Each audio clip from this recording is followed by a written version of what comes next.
Hello friends, welcome to easy food cooking. இன்னைக்கு நம்மளோட ஷோவில் நம்ம பார்க்க போகிறது பிரியாணிக்கு ரொம்பவே டேஸ்டான பர்ஃபெக்டான சைட் டிஷ் தான். அது கத்திரிக்காய் கிரேவி. இதை கத்திரிக்காய் கட்டான்னு சொல்லலாம், எண்ணெய் கத்திரிக்காய்னு சொல்லலாம். மோஸ்ட்லி பாய் வீட்டு மேரேஜ் எல்லாத்துலேயுமே பிரியாணிக்கு இதை சைட் டிஷ் வைப்பாங்க. இது ரொம்ப யம்மியாகவும் டெலிஷியஸாகவும் இருக்கும். இதை தோசாக்கும் சப்பாத்திக்கும் சைட் டிஷ்ஷாக சாப்பிட்லாம். இந்த கிரேவி தான் இன்றைக்கி நான் நம்ம ஷோவில் செஞ்சு காமிக்க போகிறேன். அதுக்கு முன்னாடி ஃபர்ஸ்ட் எங்கள் சேனலை சப்ஸ்கிரைப் பண்ணாதவங்க எங்கள் சேனலை சப்ஸ்கிரைப் பண்ணுங்கள். அப்போ தான் நாங்கள் போடுற ஒவ்வொரு வெரைட்டியான டிஷ்ஷும் நாங்கள் சேனலை அப்டேட் பண்ணும்போது உங்களுக்கு நோட்டிஃபிகேஷன்ஸாக வரும். வாங்க ஃப்ரெண்ட்ஸ், இந்த டிஷ் எப்படி செய்கிறதுன்னு பார்க்கலாம். கத்திரிக்காய் 1/2 கிலோ, தக்காளி 1/4 கிலோ,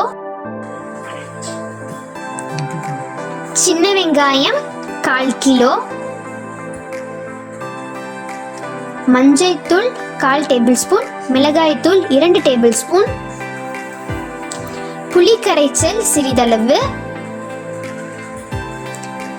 கடுகு, வெந்தயம், ஜீரகம், கருவேப்பிலை, மிளகு. கத்திரிக்காவை இந்த மாதிரி 1/4 கட் பண்ணிக்கோங்க. இப்போ நம்ம குக்கர் நல்லா ஹீட் ஆனதுக்கப்புறம் இதில் ரீஃபண்ட் ஆயில் ஆட் பண்ணுறோம். ரீஃபண்ட் ஆயில் ஒரு 100 ml ஆட் பண்ணுங்க. கூடவே தேங்காய் எண்ணெய் ஒரு 50 ml ஆட் பண்ணிக்கலாம்.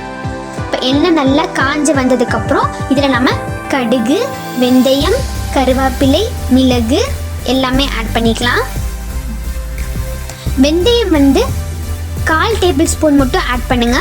வெந்தயம் நிறைய ஆட் பண்ணிங்கன்னா கசக்கும், அதனால் கொஞ்சமாக அந்த வாசனைக்காக நம்ம ஆட் பண்ணிக்கலாம்.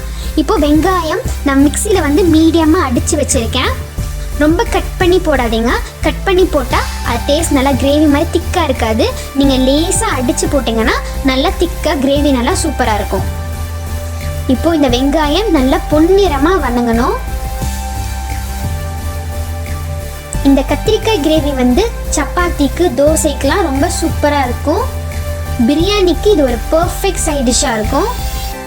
இப்போது இந்த எண்ணெயில் இந்த வெங்காயம் நல்லா பொன்னிறமாக வதங்கி வந்துடுச்சு. உப்பு தேவையான அளவு ஆட் பண்ணிக்கோங்க. இப்போ பார்த்தீங்கன்னா நல்லா கோல்டன் ப்ரௌன் ஆயிடுச்சு. இப்போ இதில் தக்காளியை நல்லா அரைச்சி வச்சுருக்கோம். இப்போ அந்த அரைச்ச தக்காளியை இதில் ஆட் பண்ணிக்கலாம். தக்காளியும் நல்லா இதில் எண்ணெயில் பிரிஞ்சு வரணும். இப்போ இதில் நம்ம மஞ்சள் தூளும் மிளகாய் தூளும் ஆட் பண்ணுறோம். மஞ்சள் தூள் 1/4 டேபிள் ஸ்பூன் மட்டும் ஆட் பண்ணுங்க. மிளகாய் தூள், குழம்பு மிளகாய் தூள் நான் ஆட் பண்ணுறேன். இது ஹோம்லேயே மேட் பண்ணது. இது ரொம்ப வாசனையாகவும் அதோட டேஸ்ட் ரொம்ப அருமையாகவும் இருக்கும். கடையில் வாங்கினதை விட நம்ம வீட்லேயே ப்ரிப்பேர் பண்ணும்போது அது டேஸ்ட் ரொம்ப சூப்பராக இருக்கும். இந்த வீடியோவை நாங்கள் எப்படி ப்ரிப்பேர் பண்ணுறோங்க எங்களோட வீடியோஸில் ஒரு நாள் நாங்கள் அப்டேட் பண்ணுறோம். இப்போ இந்த மாதிரி கத்திரிக்காவை நம்ம 1/4 கட் பண்ணி வச்சுருக்கோம். இப்போ இந்த கத்திரிக்காவை நம்ம ஆட் பண்ணலாம். கத்திரிக்காய் இந்த மாதிரி நம்ம கட் பண்ணி ஆட் பண்ணும்போது அந்த மசாலா எல்லாம் உள்ளே இறங்கி ரொம்ப டேஸ்ட்டாக எல்லாமே நல்லாயிருக்கும். இப்போ இது நல்லா குக் ஆகணும். நம்ம சிம்லேயே வச்சு ஒரு 15 நிமிஷம் வரைக்கும் சிம்மர்லேயே வச்சு இந்த எண்ணெய் கத்திரிக்காய் அந்த கிரேவி எல்லாமே நல்லா எண்ணெய் பிரியிற அளவுக்கு நம்ம இதை வதக்கணும். இப்போ பாருங்க, எல்லாத்தையும் நம்ம மிக்ஸ் பண்ணி விடலாம்.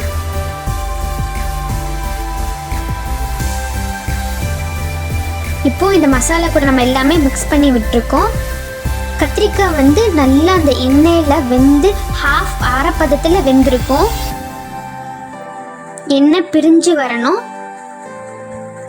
இப்போ பார்த்தீங்கன்னா நல்லா எண்ணெய் பிரிஞ்சு கத்திரிக்காய் அரை பதத்தில் வெந்திருக்கு. இப்போ நம்ம புளி கரைச்சல் ஆட் பண்ணுறோம். புளி கரைச்சல் நல்லா நம்ம கையில் வடிகட்டி அதை நான் ஆட் பண்ணுறோம். புளி கடைசியாகவே ஆட் பண்ணுங்க, அப்போ தான் டேஸ்ட் நல்லாயிருக்கும். இப்போ கத்திரிக்காய் நல்லா கிரேவி மாதிரி இருக்கணுங்கிறதுக்காக 1/2 டம்ளர் மட்டும் வாட்டர் ஆட் பண்ணுறோம். ரொம்ப வாட்டர் ஆட் பண்ணிங்கன்னா உங்களுக்கு லூஸ் ஆயிரும், கிரேவி திக்காக இருக்காது. அதனால 1/2 கிளாஸ் வாட்டர் மட்டும் ஆட் பண்ணி இதை நம்ம மூடி வச்சு 4 விசில் விடுங்க.